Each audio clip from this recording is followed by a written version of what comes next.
विरोधी पक्षनेते आणि शिवसेना उद्धव बाळासाहेब ठाकरे पक्षाच्या उपनेत्या किशोरीताई पेडणेकर आपल्यासोबत आहेत. आपण त्यांच्याशी बातचीत करणार आहोत. ताई, रिमझिम मुंबईमध्ये पाऊस पडतोय, मुसळधार पाऊस नाही आहे, मात्र पुन्हा एकदा मुंबईमध्ये दुर्घटना घडलेली आहे. कुर्ला परिसरामध्ये दरड जी आहे ती त्या ठिकाणी कोसळली घाटकोपरमध्ये, आणि त्यामध्ये मुंबईकरांचा जीव गेलेला आहे. कशा पद्धतीने या घटनेकडे पाहताय विरोधी पक्षनेत्या म्हणून? कारण महानगरपालिकेकडून असं सांगण्यात आलेलं आहे की त्या अगोदरच नोटीस त्या ठिकाणी देण्यात आल्या होत्या, परंतु नागरिकांनी ती घरं खाली केली नव्हती. नाही, मुळामध्ये ह्या ज्या गोष्टी आहेत महानगरपालिका आपलं काम करते असं म्हणायचं, आणि मग तिथे असलेल्या लोकप्रतिनिधींनी त्या लोकांबरोबर जाऊन मे महिन्यात किंवा जून महिन्यात त्यांच्याबरोबर जाऊन कॉन्टॅक्ट करून त्यांच्याशी चांगलं बातचीत करून कुठे त्यांना तात्पुरत्या स्वरूपात आम्ही स्थलांतरित करतो आहे हा भरोसा देणं काम होतं. लोकप्रतिनिधींचं काम आहे. आपल्या लोकप्रतिनिधी कुठल्या कामात असे मस्त आहेत, व्यस्त आहेत. त्यामुळे मला वाटतं आकडा लोकांचे जीव जात आहेत.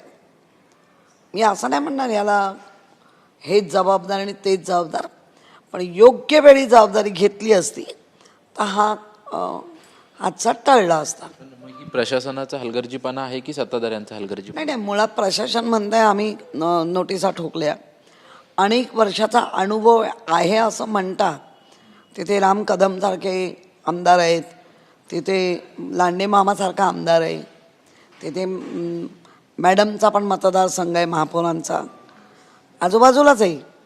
तर या गोष्टी जेव्हा येतात आणि होतात, या नेहमी होत आलेल्या आहेत, तर अशा वेळेला टॉपवरची लोकं जी मूळ त्या डोंगरावर राहणारी, त्यांना निश्चित पावसाळ्यासाठी तरी तात्पुरत्या स्वरूपात 4 महिन्यासाठी खाली आणणं.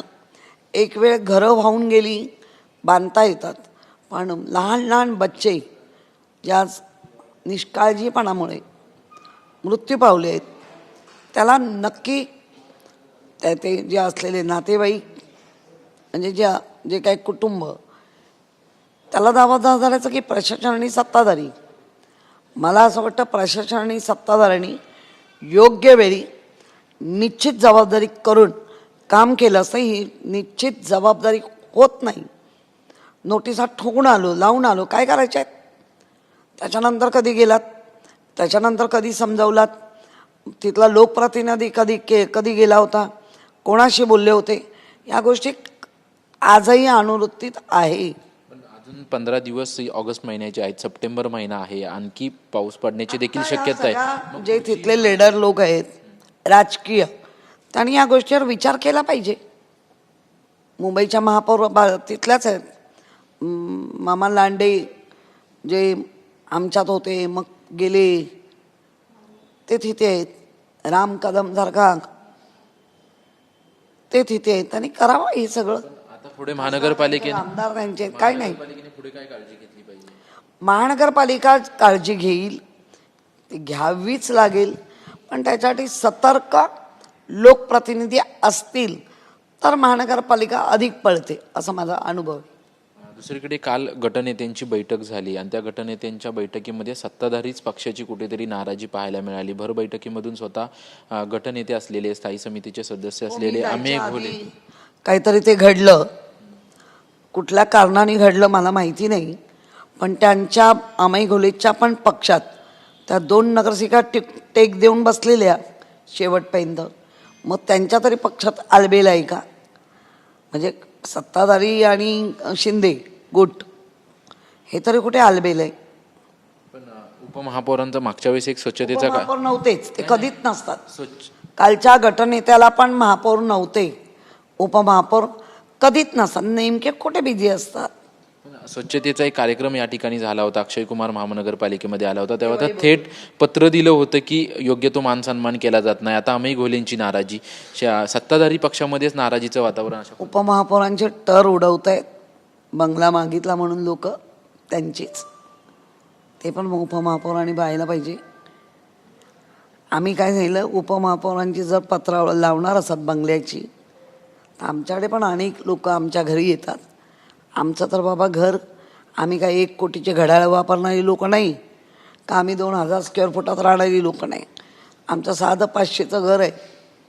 त्यामुळे आमचं म्हणणं होतं ते जर होत असेल संविधानिक पद म्हणून तर मग आम्हाला पण फ्लॅट किंवा बंगला द्या, जेणेकरून लोकांना भेटू. आम्ही नाही राहायला जाणार, आम्ही आमच्या कुटुंबाबरोबर राहू, पण ते द्या त्यांची जर करणार असाल. आणि ह्या नाराजगीमुळे उपमहापौर काल गटनेत्यात पण नव्हते. पण ह्या मागण्या, बंगल्याची मागणी असेल, गाड्याची मागणी असेल, हे राहिलं वेगवेगळे, पण सत्ताधारी पक्षामध्येच गटनेत्यांची थेट नाराजी, उपमहापौरांची थेट नाराजी, याला काय समजायचं? एकीकडे चांगलं बहुमत आलंय, माहितीची चालवता कसं चालवायचं त्याचं प्रशिक्षण पुन्हा घ्यावं लागेल. आणि ते जिथे जात आहेत माळगी सेंटरला, तिथं उच्च प्रतीचं ज्यांचं नाव घेतात आणि ज्यांच्या सेंटरमध्ये जातात, फार उच्च प्रतीची ती लोकं होती. त्यांच्यांना नक्की काय शिकून येतात की फक्त जेवून येतात? तुम्ही काही सल्ला देणार आहात? मित्रपक्ष, आम्ही फुकट सल्ले देत नाही. मित्रपक्ष आहेत ते. नाही, आम्ही फुकट सल्ले देतच नाही, आता बंद केलं. धन्यवाद आमच्याशी बातचीत केल्याबद्दल. आपण पाहतो की काल गटनेत्यांची बैठक पार पडली आणि या गटनेत्यांच्या बैठकीमध्ये आम्ही घोलेंची नाराजी होती. आम्ही कोणाला सल्ले देत नाही, मात्र त्यांना प्रशासन चालवता येत नाही, त्यांना व्यवस्थित बैठका घेत नाहीत, अशी टीका जी आहे ते किशोरी पेडणेकर यांनी केलेली आहे. कॅमेरामन कमलेश सह निवृत्ती बाबर, TV9 मराठी, मुंबई.